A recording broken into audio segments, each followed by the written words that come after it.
trying to get the right angle on the phone, and I've got the phone as close as possible to my it's actually an IBM pad, like a Microsoft pad, and I'm as close as possible to the microphone, that is as loud as it possibly can be. Hopefully you can hear that music. Now I'm going to find my my live here so I can check out comments if anybody comes and arrives to watch this live. Well, there's my stupid face sideways. There's 4 people on the line already. Carol and someone else. Can you hear the music?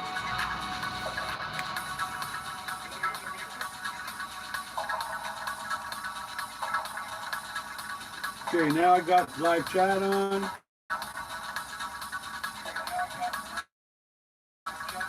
6 people here already.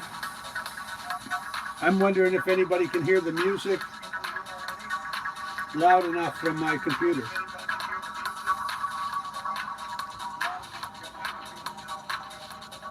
Oh yeah, I can hear it on the iPad, so you must be able to hear it. I'm trying to blow this up. There we go. I'm all set up. What I'm doing is picking music for my videos. I'm on, oh damn it, what's it called? Epidemic Sound. And I got to pick music, so I thought I'd go live, and maybe you guys would comment like hell if you hear something. This one's called Linear Daybreak.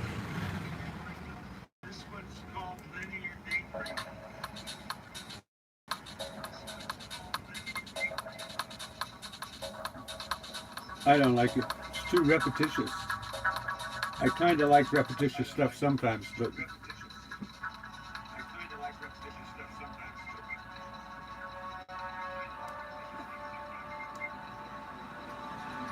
this is called Cornered in the Cold. It's got a low, slow build-up.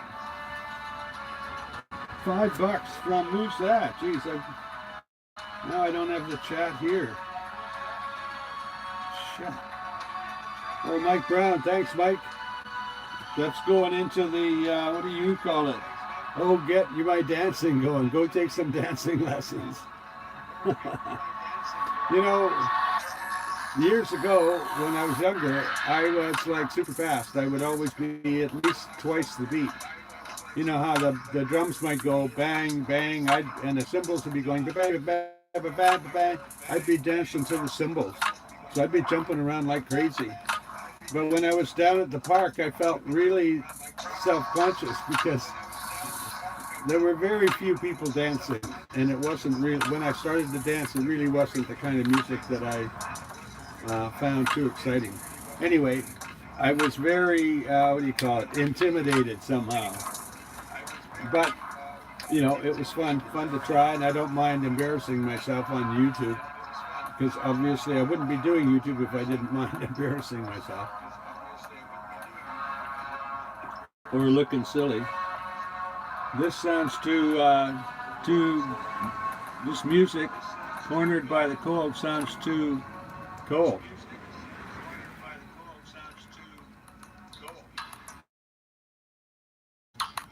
Okay, so Mike's asking how everybody can, and Annette's saying she can hear. Bologna says yes, she can hear. So cool, everybody can hear. Say hi there, where's Wendy? Connie Eagle, cool. Don't think I've seen you before or comments before. Some of these people comment every day, Connie Eagle, but you know, I don't remember any of your comments. You may not have been here before, and if you're new here, please hit that subscribe button. I need subscribers, but more than subscribers, I need people who watch my videos.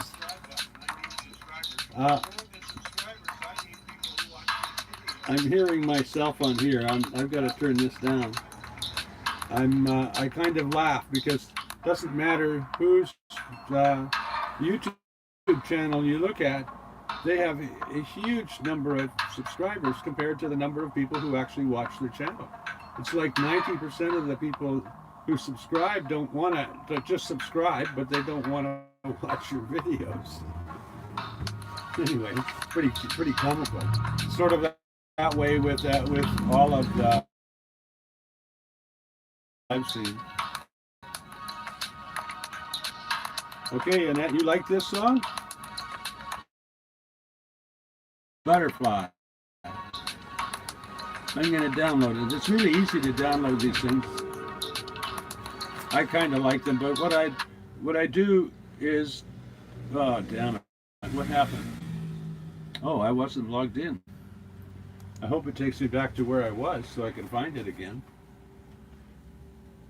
Anyway, what I do is I go in here into Epidemic Sound, I find music that I like, and then I just sort of download about 20 songs. And hey, look at that. They've got an album called, oh, that'll work. This is not the same one, but it'll be another one. So this one's called Nobody Else. Oh, I like that already. Because that's what I'm looking for. I'm looking for more hip music. I don't know what the term would be. This is called, the genre is called future bass. I don't think that's what they call it here. So what do you think, you guys? Nobody else is playing right now. So type nobody and yes or no, so I can get a vote.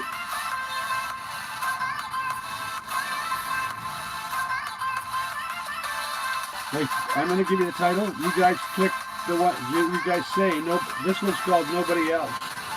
So if you type in the word nobody, I'm going to download it.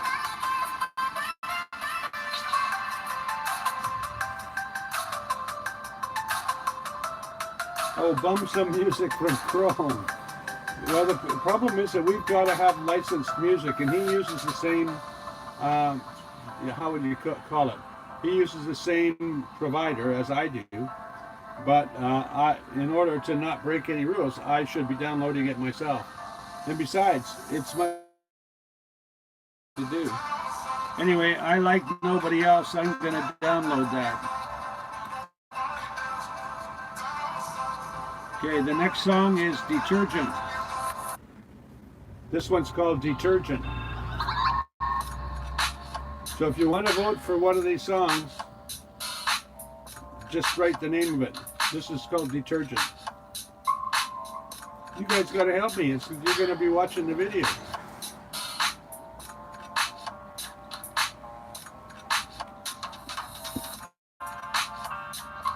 Oh, good morning, Evan. Evan the Nomadic. I haven't seen you before. But you must be in Australia, because this is good evening here. It's 6:01. When you typed it, it was 6:01 Sunday night in Vancouver.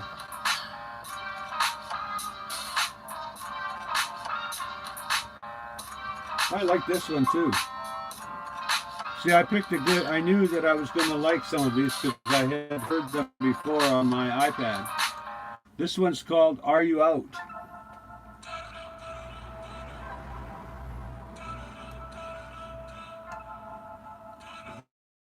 Start.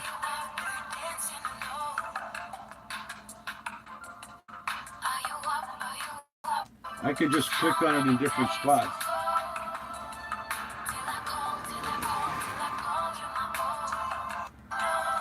Yeah, I like that one.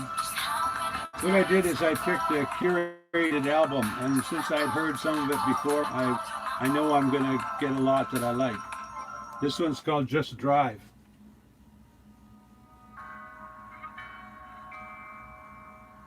So, Evan, where are you from? Oh yeah, you got here. You've seen me before. At the camp out made... Oh yeah, hey Evan. How are you? You see, that's one of the things, the crazy things about, like we have these YouTube names, that have nothing to do with who we are. And so I never, even if my name's Gus McTavish, if I saw Gus McTavish on here, I'd think it was somebody pretending to be Gus McTavish.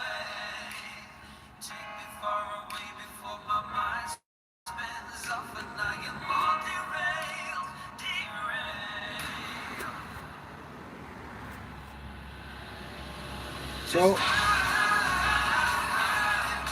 oh, Mike, you're in London, Ontario? Or London, Ontario, I hope, not London, England.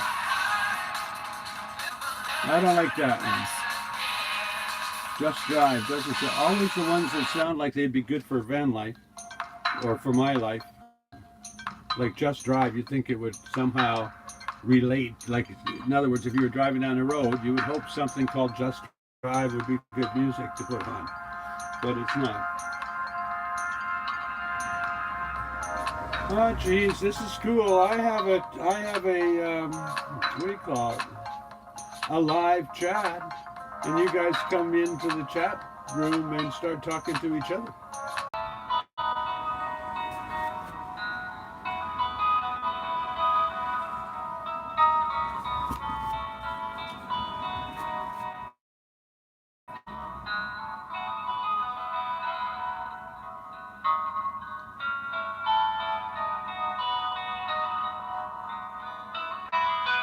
Okay, I'm back. Just as Carol Tardif said, I'm buffering again. So this song's not all that great. It's not even keeping me awake. So I want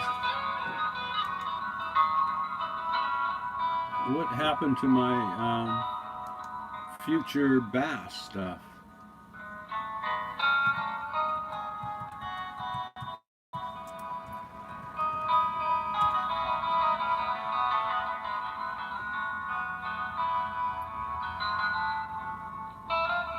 Okay, now I'm on the album that we were on a while ago. You know, you guys could go to, this is called Beat the Vibe.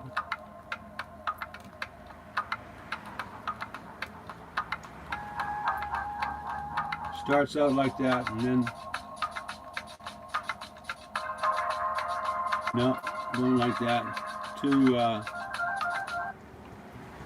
Too dependent on one little diddle diddle diddle diddle. And then moon diddle diddle diddle diddle, moon diddle diddle diddle. It's not my kind of music. It's good. Move off the beat. It's still just the beat. It's most of the way through the song. It's just the beat. Next guy, next song. I don't mind, like I actually like to dance to something that's just the beat, just a beat. But I want to have, kind of more interesting chunks of music for my videos. Starts off slow. Okay, I like that little bit, so I'm downloading it. That was called Cornered in the Cold. Now Butterfly ought to work. So we're back.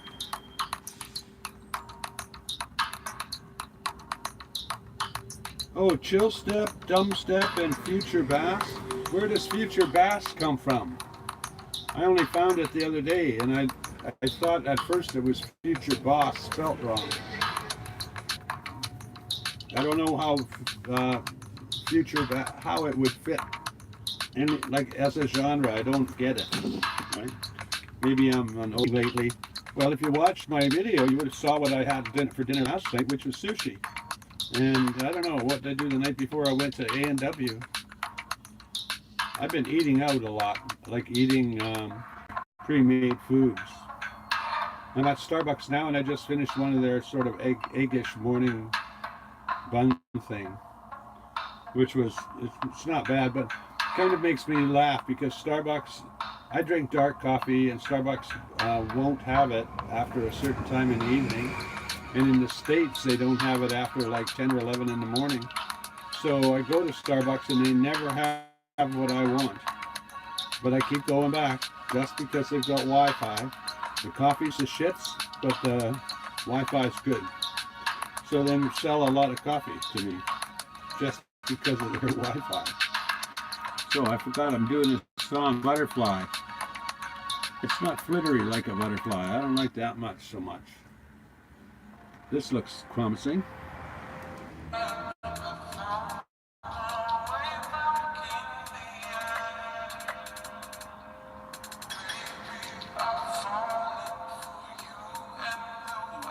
Well, Mike, I've checked into Rogers, but I have unlimited data already in Vancouver and in Victoria, and I can get pretty good Wi-Fi when I travel throughout Western Canada, but mostly I only stay in BC.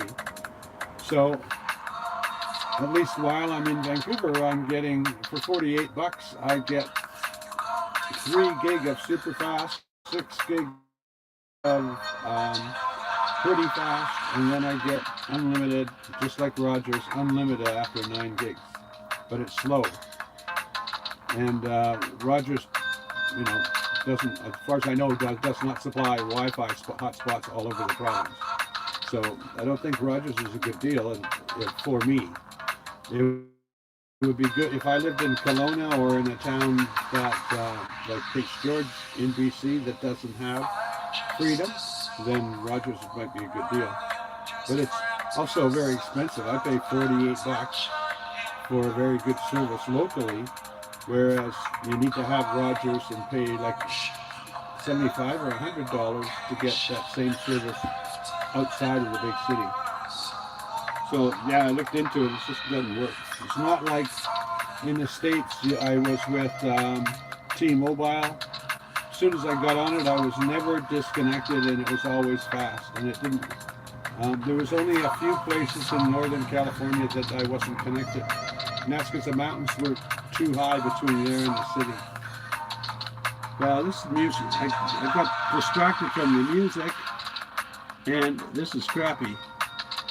Butterfly, you've got elephant. I'll try. This is called Elephant. Hey, cool. Sounds like, see? Yeah, that's cool.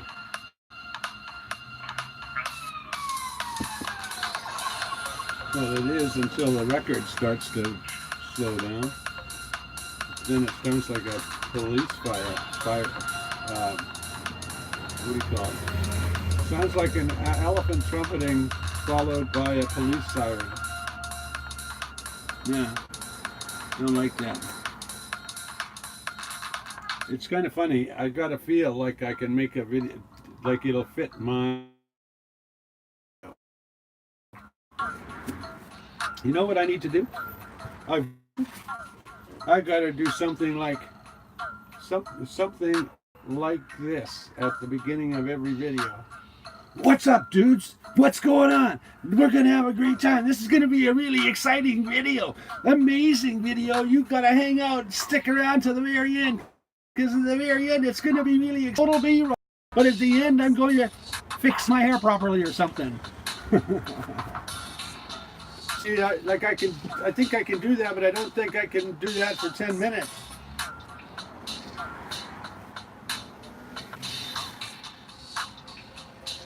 In fact, I'm looking at myself doing it. It makes me laugh. I could probably do that in some humor portions of the video. Even though I think actually the videos are very dry, that they're full of dry humor. The comments frequently seem to think that I was always very serious. So, there's music I don't want. That was called Black Horizon Water. I like these things called water, but yeah, I'll download that. I think I already have it, but I'm going to download it again. Imprint. This music's called Imprint. So, what's up, guys? What do you think of me going like this and saying shit like this and talking to you like this and trying to get you to like get excited? So lift you up so that you're for like a day now. What am I going to do? I'm so excited. I'm getting a new coffee. No, I'm not. I'm getting the same shit that I got yesterday. The coffee I don't really want. I'm here to get Wi-Fi. But did I get you excited? What do you think of a channel that's like that? I'm going to see what you guys are saying about me.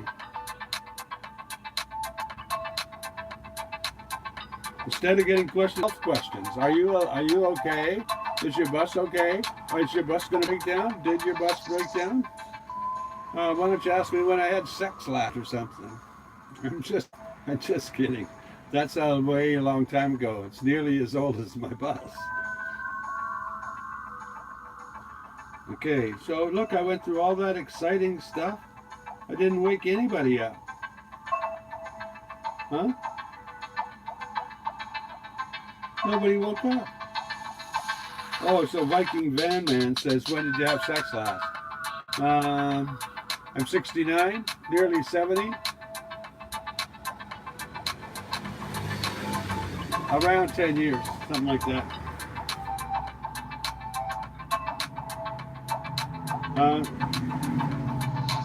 Okay, if the bus is rocking, yeah, well, it ain't been rocking. Like, look, there you go. I did all this stuff about getting excited and talking like this. Should I make my videos like this? Or should I keep making them like a more boring old guy? I think I'm going to make a video that is just like Peter McKinnon goes, "What's up, guys? Welcome to my channel." And Chrome is like, "Hey, dudes, don't, this is like really amazing. And this is an incredible store we're at. And look at that frame I'm making. Wow, that's a great picture." I'm not like putting those guys down. I'm just saying that they're like they're creating more. They're putting out forth more energy in their videos.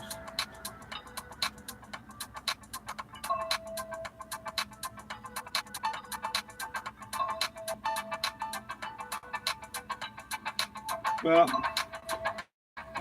you see, I put forth all that energy to find out what it looks like, and the only comment I got is, "No, don't do that. We don't like that." That's okay. Cool. So I've listened to this guy a long time, and I never got excited about it. Falconer is the next song. Falconer.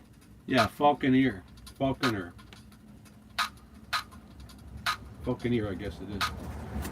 And it's techno and trance. Oh no, it's called ambient. That won't work. They never work for my videos. What the hell? My mouse isn't working. So how many people we got on now? 10 people. I wonder if that's been the max so far. Live chat here says 4 people. Yeah, when you're playing around with YouTube stuff, not much changes. You see, but never you see 2 screens that say the same thing. Well, the problem with the actual problem for me nowadays is that all of the money that I make from, not all, 2/3 of the revenue that I make from YouTube comes from one video called Nude Beach. And people don't watch, it's like a 7-minute video, they only watch it for like 2 minutes, so they don't really like it. But because they click on it like clickbait, then I get 90% of my income from that.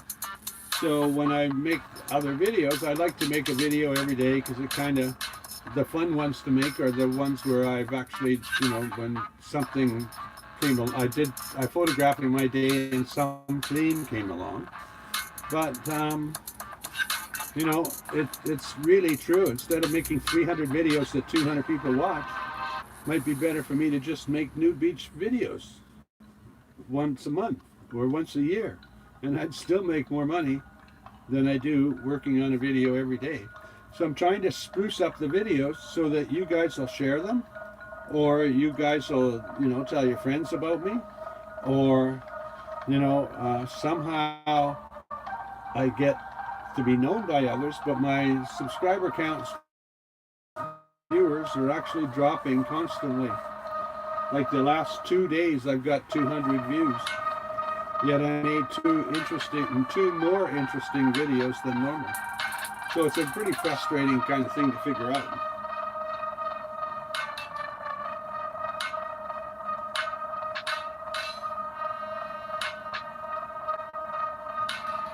Now I'm doing a live, and I'm playing music. Everybody can listen to the music, but they're not telling me what they like. Now we go. That's not bad. This is called Caribbean Arcade.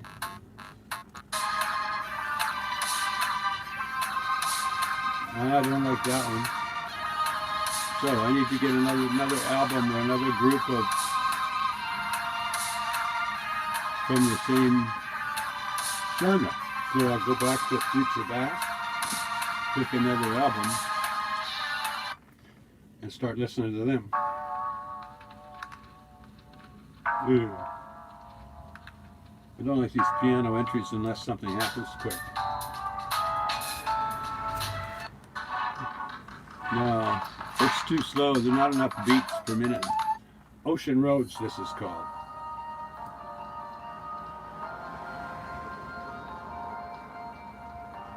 So, watch. Oh, Viking Van Man, it's hard to predict what YouTube does. Well, it's not really hard to predict what they'll do with the algorithm, but, the pages that I see doing well are like, a couple, so it's the show is very romantic and sappy, or people that like to hug and kiss their dog, so the show is very romantic and sappy. When I say romantic and sappy, it's like,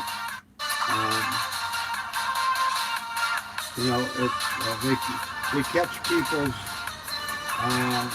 empathetic heart. Is that the right word? Something like that.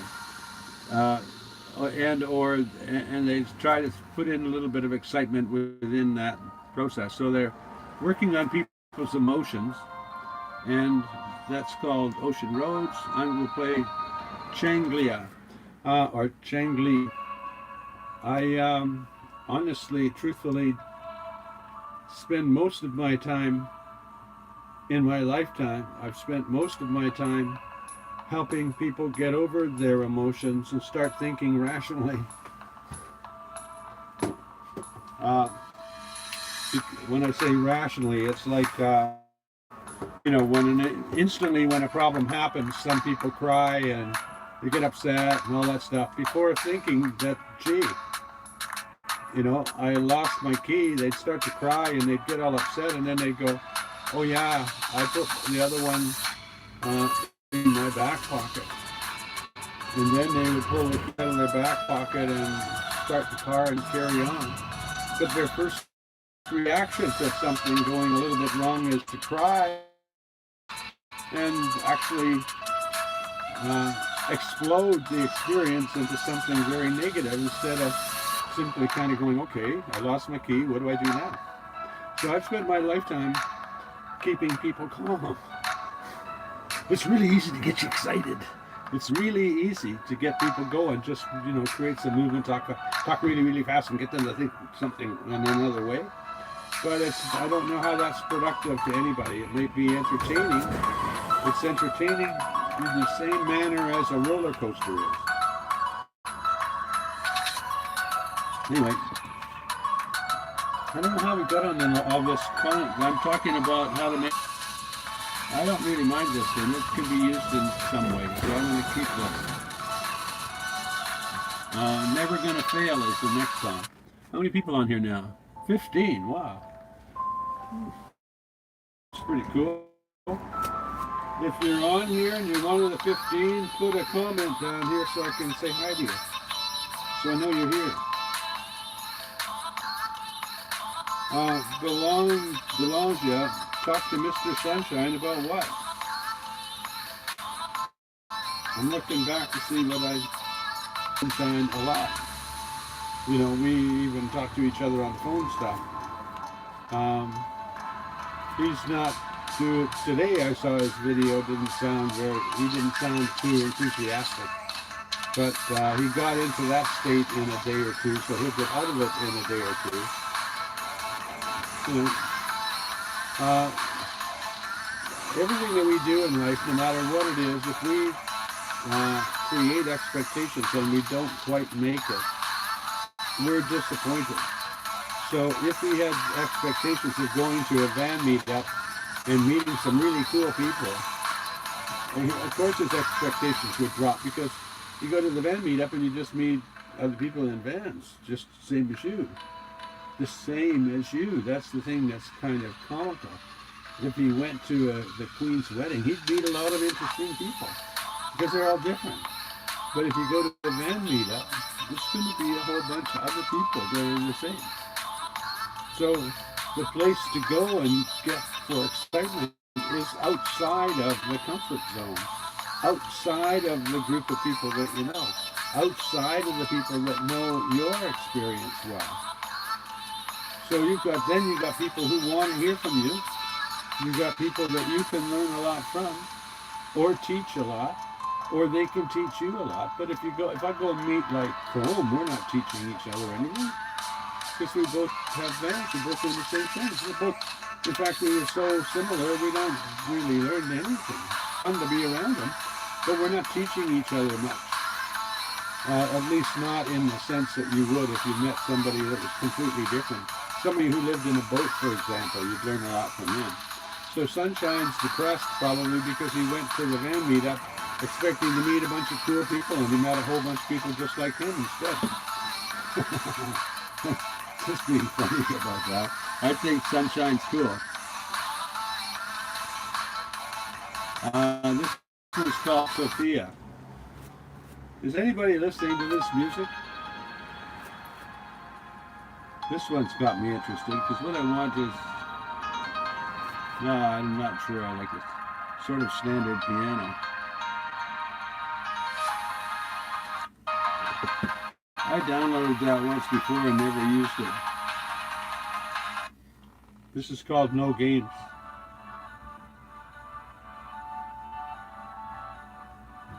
Belancia, the music's too loud? I just moved the camera a little bit further away. How's that? Is that better? Everybody tell me how loud the music is.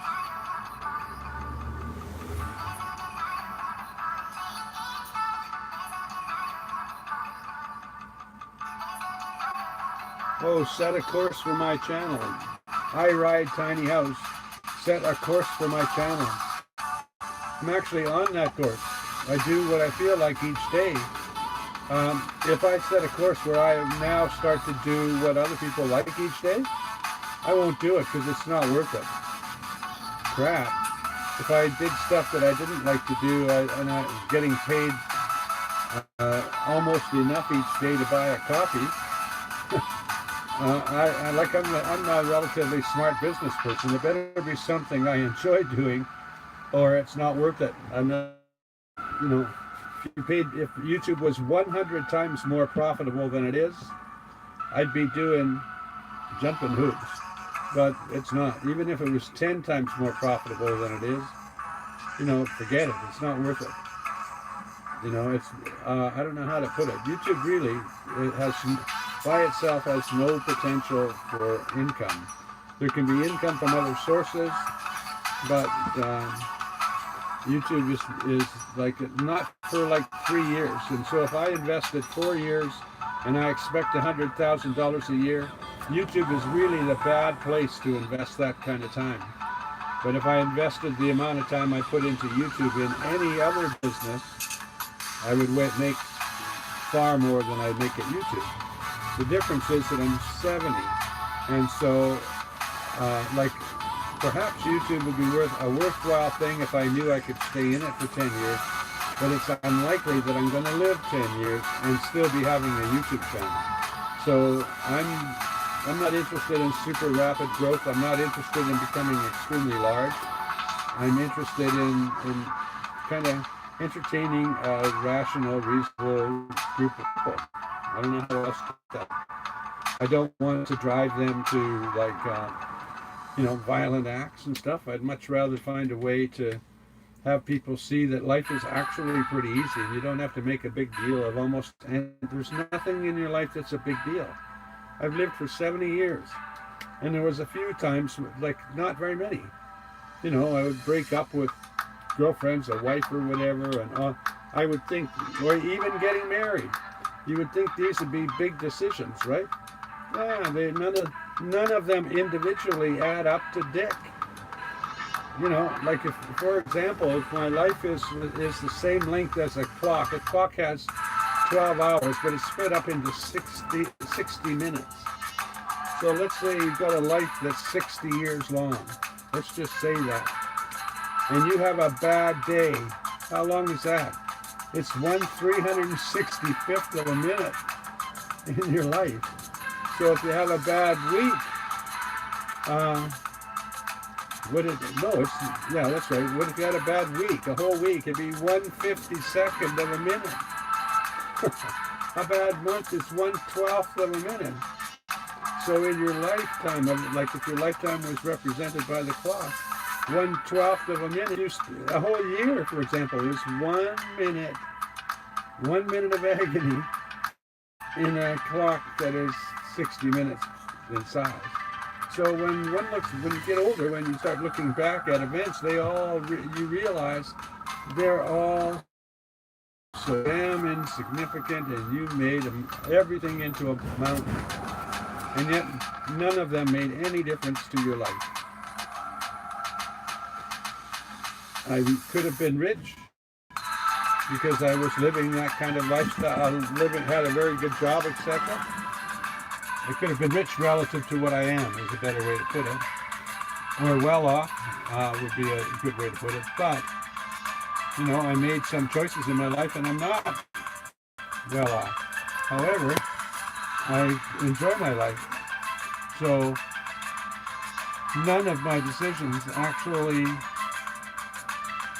mattered. I'm still having fun, in fact, I'm doing the same thing I would likely be doing, or living a similar lifestyle to what I would likely have if I had lived my life differently and had a lot of money. I would have a newer shirt and a newer bus or a newer transit or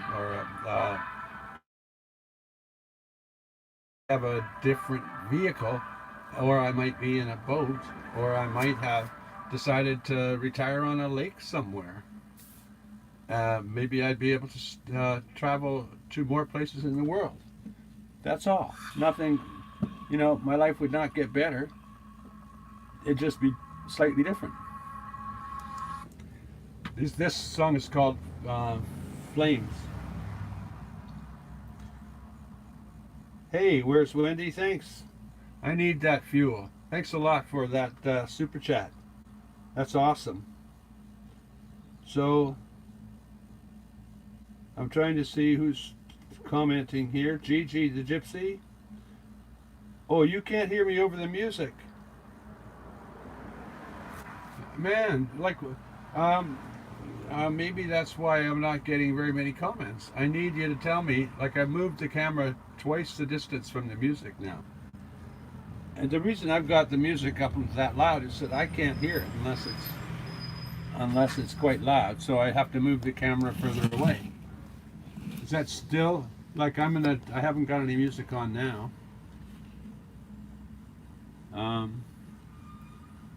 This is called Paint the Weight.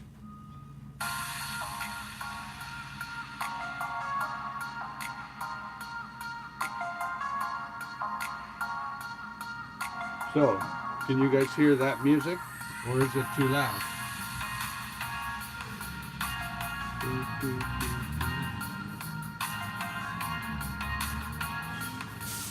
Anyway, Tiny House Adventure Series, that's where the getting too specific in terms of a genre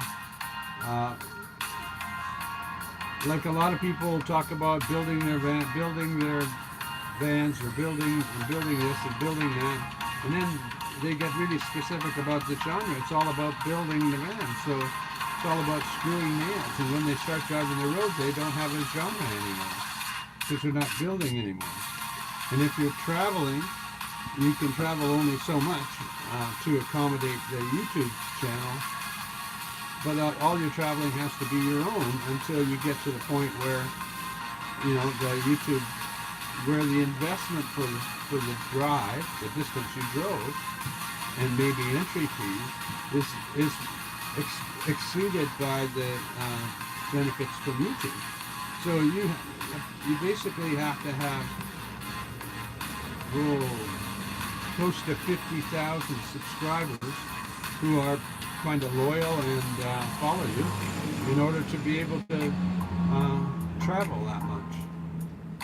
In other words, you know, there's no point in spending $10. Like in my case, if I put money in a parking meter, I've lost money. It's a bad investment for my videos.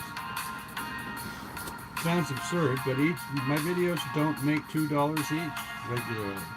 There's one video that's making me $100 a month, but most of my videos are only seen by 200 people at $2, so maybe at $2 per thousand. So maybe I'm making like 50 cents per video. So if I put $2 in the parking meter, it costs me $1.50 to entertain the people that watch me. So it's just bad business, you know, to be, how would I put it, picking a genre, a specific genre relative to what's going on here. I have to spend most of my time in the same 10-block area. If I drive much out of that to go someplace, I'm starting to spend more than my income will allow. I can travel a long distance to California because I borrow the money and then pay it back over a number of months. But it costs me $1,000, or on average $100 a month to drive from here to California, or $100 a month to drive from here to California. Just that drive cost me $100 to repay. So since I don't make $100 on YouTube, driving to California has to be something that I want to do. And so my genre cannot be specific to building the YouTube business. At least that's the way I'm looking at life. Maybe somebody can help you out with that. Hey, John Huber, thanks for the super chat. I'm just looking at the time. We've got about maximum 24 minutes. I won't be staying online any longer than that. I've got to read people. So John Huber, on Van Isle, every access to the water has no overnight camping sign. You don't seem to have the problem sleeping overnight at nice spots. Can you talk about parking in a bus like yours? I park everywhere where it doesn't, or anywhere where it does not say I cannot park. If it says no parking 5 o'clock to 7 o'clock, then I don't park 5 to 7. If it says no parking and it's on a beach, then I don't park there. But, you know, I'll just give you an example. I went to Souk, and I was going to go down towards French Creek, but it was, too late.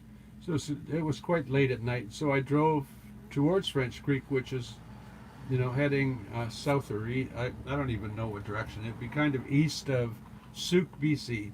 So I drove for 6 kilometers, and I drove around this corner where I saw the beautiful moon shining on this bay.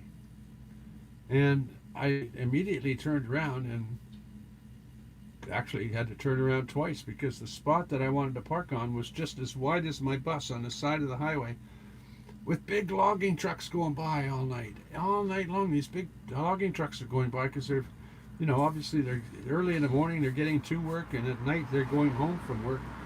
But I sat in this bay with a great big beautiful moon shining over the water, and it's like I said, it's about 7 kilometers out of Souk. So In the morning, I woke up and I heard this rumbling sound. And I thought, what's that? I looked behind me and there was a school bus, a diesel school bus, parked behind me. And then I turned around to go out the door because I wanted to talk to the guy in the school bus to see if I was in the way. And there was another school bus in front of me rumbling away. So I got out of my bus and walked back to talk to the guy. And there was two guys in the bus, two drivers. And they said, "Oh no, you're not in the way. We stop here every morning so that we can get a good view because this is the best view. So we get our coffee and we meet here in the morning and then we head off and pick up the kids." So what I had done is pick the best view in the area and park my bus right on the side of the highway where every policeman driving by would see me. And there was no parking sign. And everybody in the area expects to see buses parked there. What I'm trying to say is that parking is not a problem. That was like when the first, what? That'd be the second or third night on Vancouver Island. And before that, I slept near Elk Lake, not on the lake, because that Elk Lake Park, you have to get out of it. But there was an area there beside the highway where I could just park. It wasn't like right on the highway. It was like, a couple of 100 feet from the highway. But I could spend my day in Elk Lake and then sleep overnight. Then in Victoria, I understand that there's no, how would I put it? There's almost no enforcement because they won't wake people that are sleeping in their vehicles. So I'm not sure. From what I understand, I'll bet you the no parking signs that are right down there on Dallas Road would be totally okay to park there. I'll bet you. I haven't done it, but I bet that's the case from what I've heard about the mayor kind of outlawing the police. Police aren't allowed to wake you up. Now, if I went to Victoria and I got a ticket, would I have to pay it? No, it's not cost. It would never be charged against my license or anything because I live in Vancouver. So if they give me a ticket in Victoria, they would just be kicking out a tourist that will never come back. Or I'll never get another ticket in Victoria, that's for sure. After you have one or two or three in a city, you're finally going to get towed. So eventually I would sour of the city that's giving me the ticket. So I would stop spending, what do I spend? Basically about $500 a week. I know that because that's a quarter of what I earn, more or less. So Victoria would be just kicking out a tourist that was about to pay $500 a week into their restaurants and things like that. My point is, like, who asked that question? Oh yeah, that was John Huber. If there's a sign that says no parking, what happens is you get a ticket. And a ticket, when I worked down in Vancouver as a vice president, I would take clients out for lunch, and I would take probably about 3 times a week. I'd take people out for lunch, and I bet you half the time I took them for lunch, we stayed too long, and I got a ticket. So I think I got like maybe 4 or 5 tickets every month when I was working downtown. And that was the cost of doing business, I thought. Tickets would be a cost of van life. Learning how to minimize them and make them, how would I put it, less meaningful in your life would be a good idea. But tickets and the occasional issue, if you go to if you live in a rich area in any city and you take your car and park it in the parking lot, and you keep doing that, like parking lot for a department store or a what do you call it, a grocery store. If you take your car and try and park it in a parking lot, I guarantee you, if you kept doing that, like every week you went to buy some groceries, I guarantee you it would only take 1 or maybe 2 years to have some altercation or some argument with some asshole at the grocery store. So you can't run around thinking you're going to have more problems in a van than you would in a car. These are every problem you're going to have in your van or parking your van or whatever are equal to the problems you would have every day of your life if you already drive a car. Just park wherever you feel like. If the sign says no parking, your chances of getting a ticket are quite small. And I say this because if you parked at where it said no parking and then sat in the cab of your van for a couple of hours playing with the iPad at night or something, and then by then the police would have come along. If you're not allowed in there at 9, you can probably go to sleep by 11. But if they came along when you were in the cab between 9, too late, they'll come along and to ask you to leave. You won't get a ticket. This is just stuff. This is life. It's sort of life's lessons. If you look at everything in a very strict fashion, as if there's no way to mitigate or lessen or reduce risk, if you always look at it as black and white, you're going to be scared of everything. But if you understand that, if you measure and calculate the risk, you can just jump off a cliff. Just shouldn't be more than like 4 or 5 feet high. I'd laugh at that, because I've never taken a risk, yet people think I'm really risque, or the kind of person that's cavalier. I actually got a contract. I was managing a company, and I was dropped, or the contract was canceled, because I was too cavalier a person. Well, I appeared cavalier to the people who were too cautious to accomplish what I did. That's all it was. Anyway, we're at 6:47, and it's nearly time to go, and I haven't played any music, and we're up to 15 viewers at the moment. But it says there's only 4 in live chat. Anyway, time to go. It's getting very sunny. I'm looking forward to having some dinner. And thanks for coming, you guys. Thanks for hanging out. And next time I'll try and figure out how to get the music volume better, so that so no one's leaving because it's too loud. That's the problem. I can't tell what these things sound like because we're live, right? The response that we get is probably most important. So, it's not many of you are questioning my comment or my sort of slogan of sleep free. As something I realize that's the question. That's the main question that I get all the time, is where to park, no matter where it is. How do you sleep for free? That's the biggest question I get. And because obviously if they can go to a campground, they've got no problem. But somehow or another, I managed to just park where I want. Like right now, I'm outside of Starbucks. This is going to make you laugh. I'm outside of Starbucks in the most expensive property in Vancouver, just near University of BC. Right beside the main, main bus stop. And the sign here doesn't say I can't sleep all night. So in fact, I could just go to sleep here. But I'm going to go down to the beach because it's beautiful and sunny, and on the way I'm going to buy some dinner. So I don't know which hand, this is the hand that's going to collapse the phone or shut it off.